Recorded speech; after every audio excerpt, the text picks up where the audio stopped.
Weiter geht's an einem neuen Tag. Heute werden die Bleche eingepasst.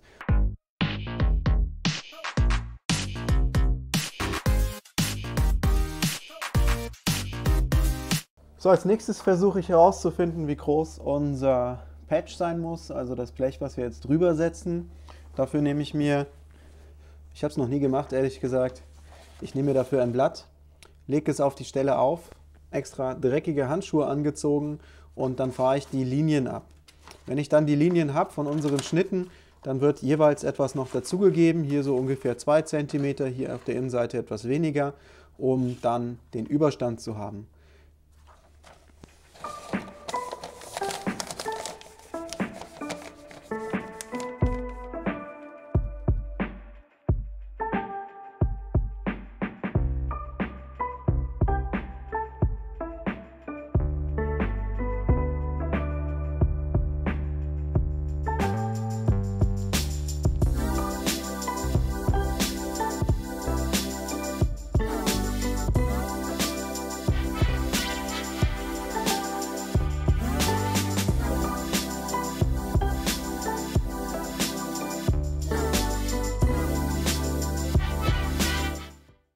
Okay, das zweite Blech ist schon mal vorgebogen. Das hat jetzt hier diese Abkantung, damit wir hier einsetzen können.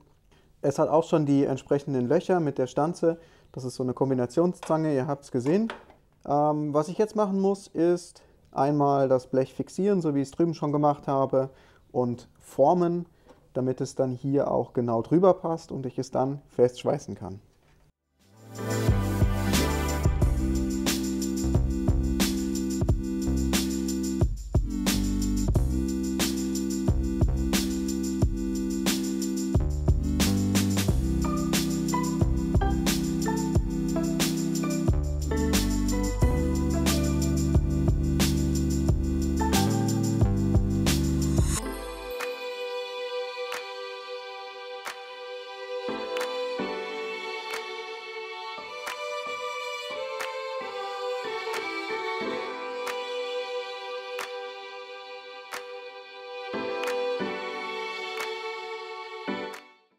Puh, das hat jetzt ganz schön lang gedauert.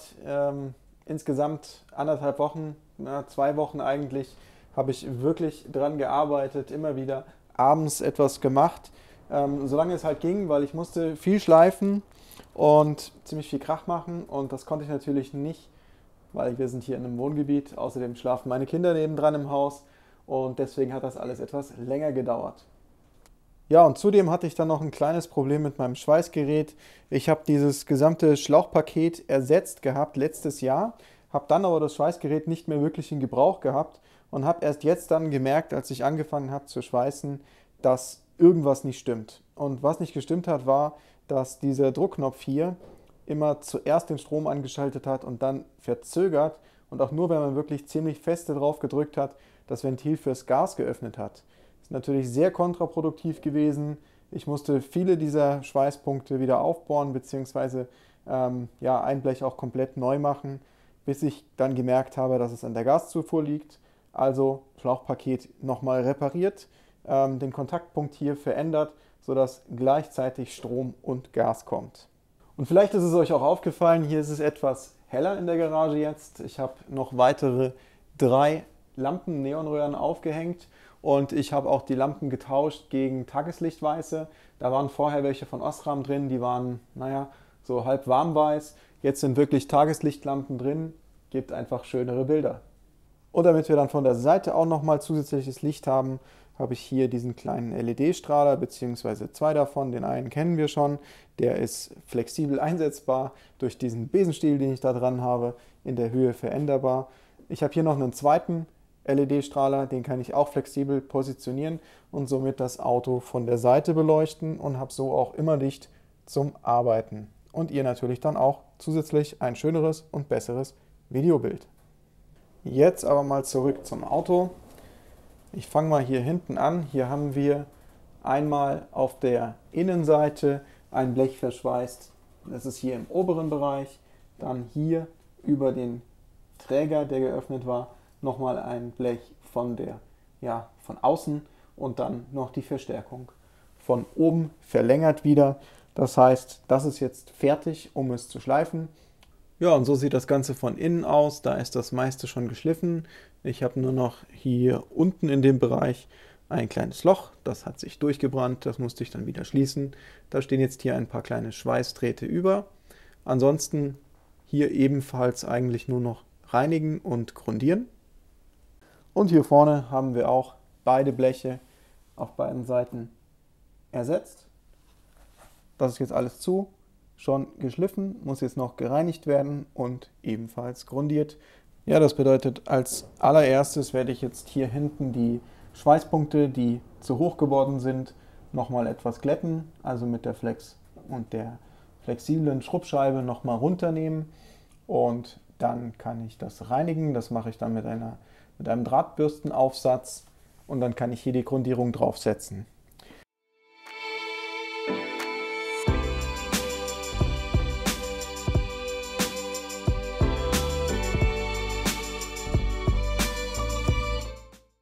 So, einmal hier innen alles nochmal geschliffen und gebürstet und dann mit Aceton behandelt, also vorbereitet zum Grundieren.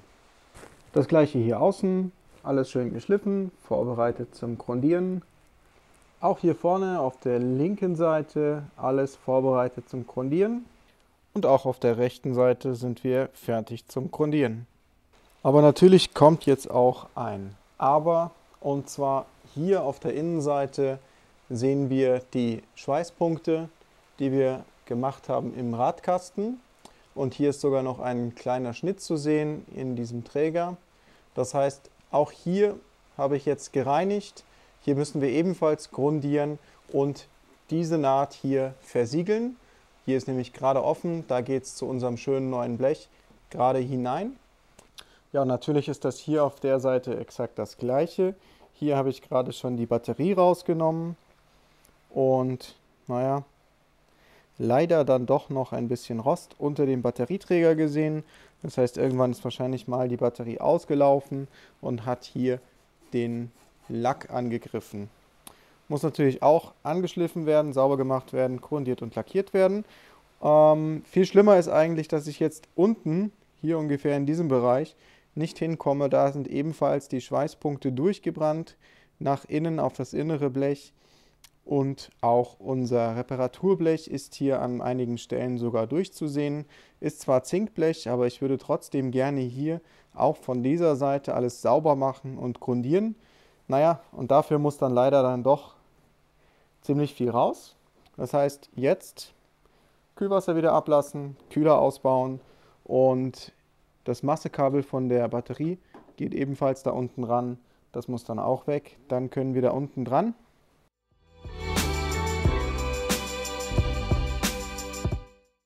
Ich bin immer wieder überrascht, wie einfach es doch ist, an diesem Auto hier zu arbeiten.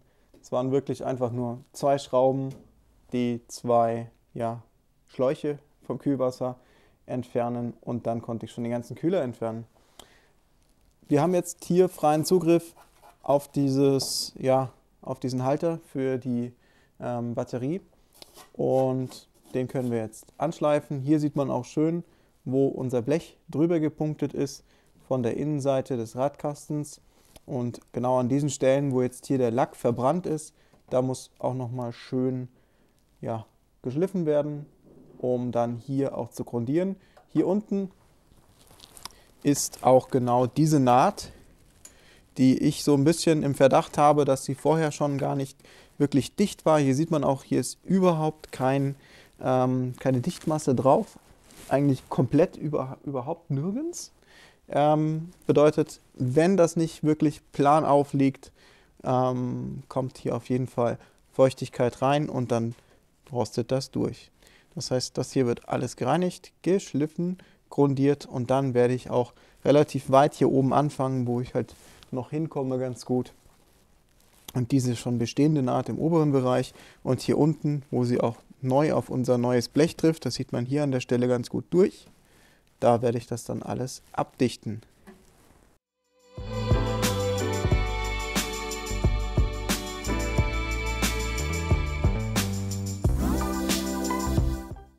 Na, das sieht doch aus wie ein Fortschritt.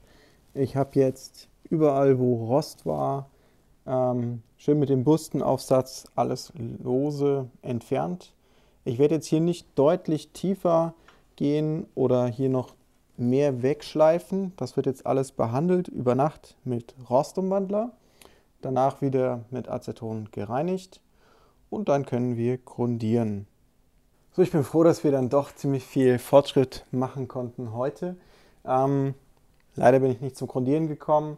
Ich möchte erst wirklich alles vorbereiten, alles geschliffen haben und dann erst grundieren. Dann kann ich das in einem Wasch machen. Dann sitze ich hier nicht 2 oder 3 Abende in diesem Sprühnebel und muss hier lüften. Ist dann doch ziemlich kalt immer noch und ich würde gern alles auf einmal dann grundieren. Die Stellen sind ja gar nicht so schlimm.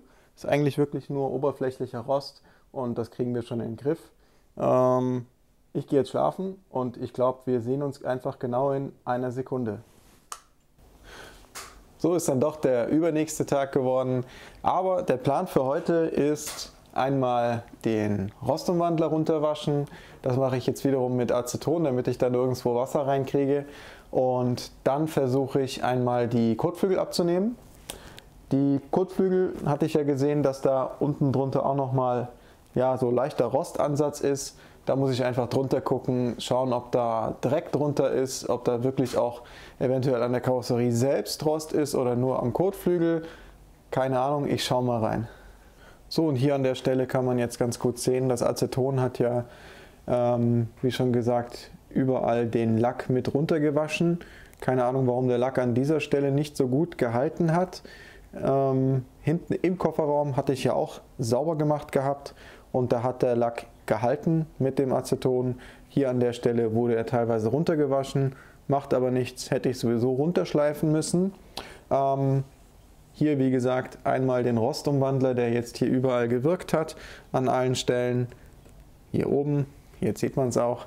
Der Rostumwandler wird einmal abgewaschen, danach wird leicht angeschliffen und dann ist das hier ebenfalls fertig zum Grundieren. Genau hier vorne haben wir dann auch nochmal, ich weiß nicht, was es ist. Ist es Rost, ist es kein Rost? Das ist auf jeden Fall rostbraun. Wie gesagt, genau hier die Stelle ist gemeint. Hier ist vermutlich einfach nur Dreck hinten dran mit den Jahren und dann sammelt sich die Feuchtigkeit bzw. hält sich die Feuchtigkeit über viele Wochen hinweg und es verhindert auch, dass das Wasser wieder abläuft, wenn hier der Dreck drin ist. Man sieht es hier schon so leicht und diesen Rostansatz ebenfalls. Kotflügel muss also weg, muss ich drunter gucken.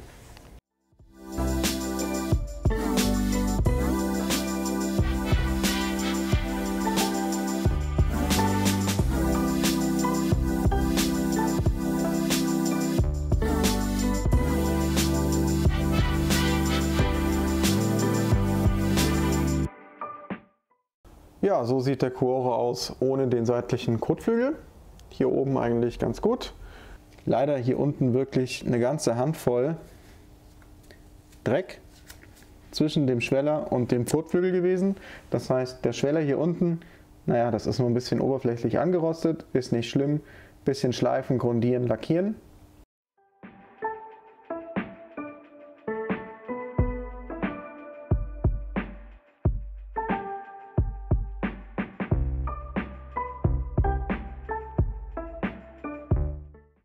Ja, hier auf der Seite eigentlich exakt das gleiche Bild.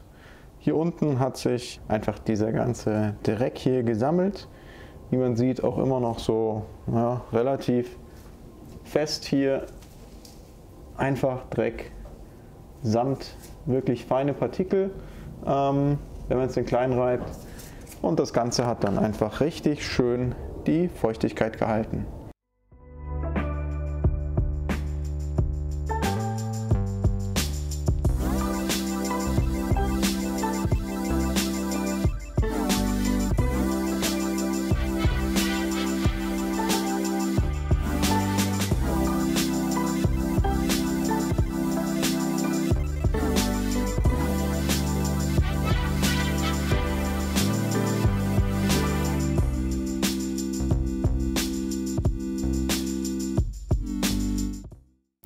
Ja, schade, die Fahrerseite ist doch durchgerostet. Das heißt, der Kotflügel war dann von innen drin so stark angegriffen, dass es außen auch schon kleine Bläschen gab. Und diese Bläschen sind dann beim Abschleifen sogar zu Löchlein geworden.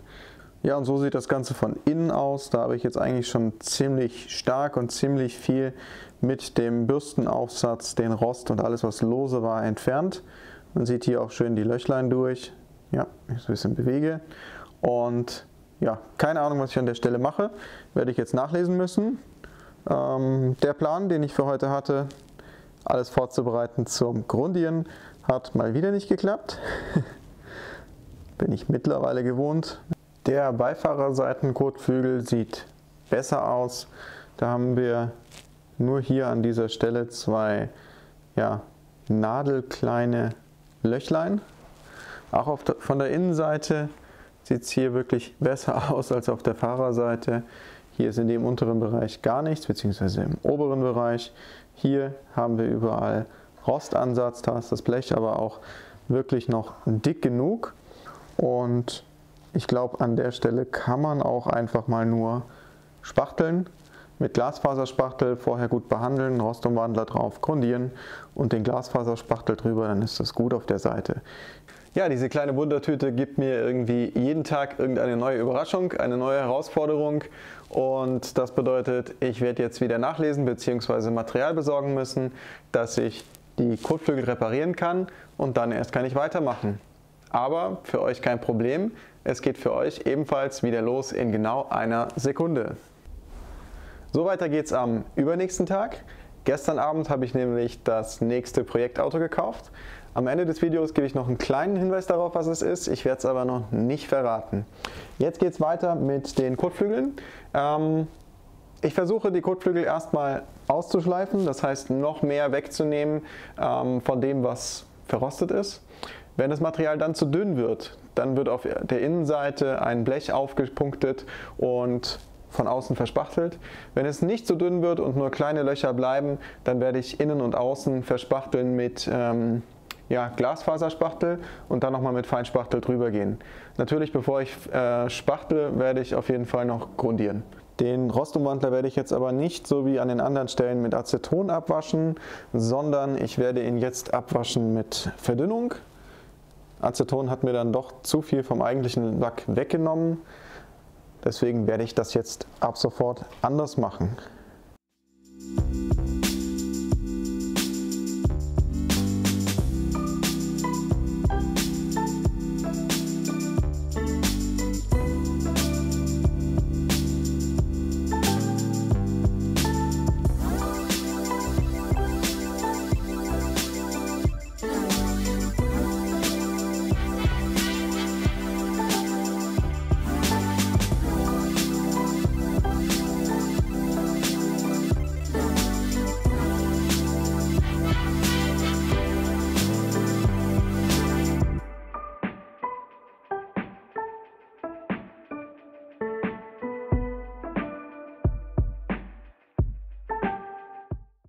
So, ich kann jetzt mal zeigen, wie weit ich gekommen bin. Eigentlich ziemlich gut und ich bin zufrieden mit dem Ergebnis. Das muss jetzt alles erstmal trocknen. Das hier ist der rechte Kotflügel, der war gar nicht so schlimm, der hatte wirklich nur ein ganz kleines Löchlein hier in diesem Bereich. Da ist jetzt außen Glasfaserspachtel drauf und von innen ebenfalls zur Verstärkung. Hier weiter oben, da wo die Mudflaps installiert sind, war auch ein bisschen Rostansatz, vor allem hier an dieser Lasche zur Befestigung des Innenkotflügels. Das habe ich alles jetzt nochmal mitgrundiert. Ja, und hier drüben vor dem rauschenden Heizlüfter liegt schon der linke Kotflügel. Den habe ich relativ großzügig auf der Innenseite mit dem Glasfaserspachtel verstärkt. Ebenfalls von außen nochmal mit Glasfaserspachtel dann. Und wenn es geschliffen ist, wird es auch nochmal fein verspachtelt. Genauso auch hier im hinteren Bereich, hier auch einmal komplett die Grundierung aufgetragen, fertig für die Nahtabdichtung. So, und hier oben, ihr habt es gesehen, auch die Kotflügelkante habe ich schon geschliffen. Das muss dann eigentlich nur noch vorbereitet werden zum Grundieren und Lackieren. Ja, und hier innen sieht es jetzt mittlerweile schon so aus. Mit der Grundierung wird alles ganz schön kaschiert. Ja, wenn ich schon dabei bin, hier vorne natürlich ebenfalls schon grundiert. So, wie versprochen, jetzt am Ende des Videos ein kleiner Hinweis auf das nächste Projekt.